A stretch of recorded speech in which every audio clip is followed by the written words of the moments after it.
It's been over 2 weeks since Call of Duty made the decision that led to so much backlash for them when they decided that the phrase "leave little children alone" was too controversial, that they couldn't stand by something like that, and that they were going to cancel Call of Duty streamer Nickmercs' bundle that they had in the Warzone store. That was all it took for him to stand up and say, you know what, all of these radical activists who are trying to push things on elementary school children, maybe they should stop. Maybe they should just leave kids alone when it comes to all of this ideological warfare. That was too much for Call of Duty, and as a result, Nickmercs only soared in popularity, gaining tens of thousands of followers after Call of Duty canceled him. And of course, in the couple times that he's gone live on Twitch, he's up nearly 20,000 paid subscribers. Absolutely insane. And he had this to say: Nickmercs remains unfazed by attempts to cancel him over Call of Duty controversy. Rule number one is do not miss, and you whiffed. And it's true. All these people that try to come after him, and it did not work. All over the simple phrase, leave children alone.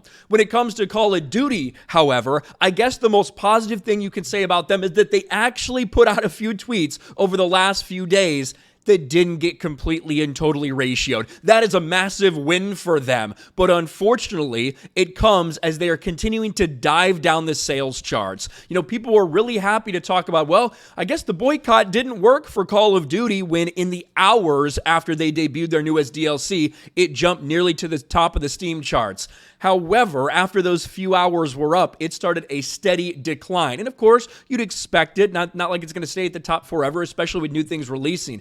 However, how quickly it fell and how far it's fallen is a completely different story. When you look at the top sellers right now on Steam, you got to go all the way to number 14 just to find Call of Duty Modern Warfare 2. But the DLC that came out, look at how far you have to scroll to find that. Right now, it's sitting at 67th. 67th right now. Again, this is one of the biggest games in the world, no doubt. These DLCs usually sell very well. This fell off the charts so quickly, in large part likely due to how many people were upset about this. And even though they finally put out some things that haven't been ratioed, well, I guess they're back to being ratioed. 2 hours ago, they put out this tweet that has been ratioed. But here you go, almost a day ago, barely ratioed, 1,700 comments to 1,500 likes. But look at this one. Oh shit, that got more likes than comments, just barely. And of course, this big announcement that Warzone Caldera is completely done, that also got barely more likes than comments. So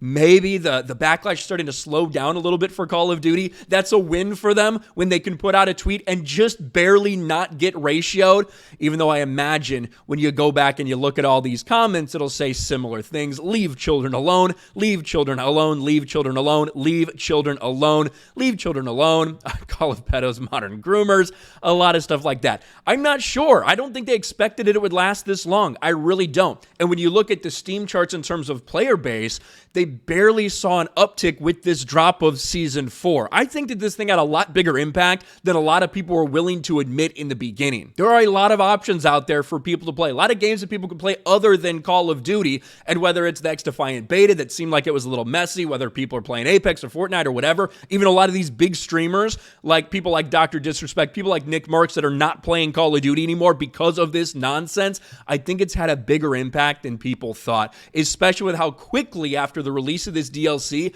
that it dive bombed down the sales charts. But either way, I think it's definitely easy to see who came off better in this entire scenario. Nickmercs standing by what he said, not apologizing, not sitting there bending the knee to the woke activists, versus Call of Duty, who immediately decided to bend the knee to the Rainbow Mafia, try to cancel Nickmercs. That is blown up completely in their face as sales dive off a cliff.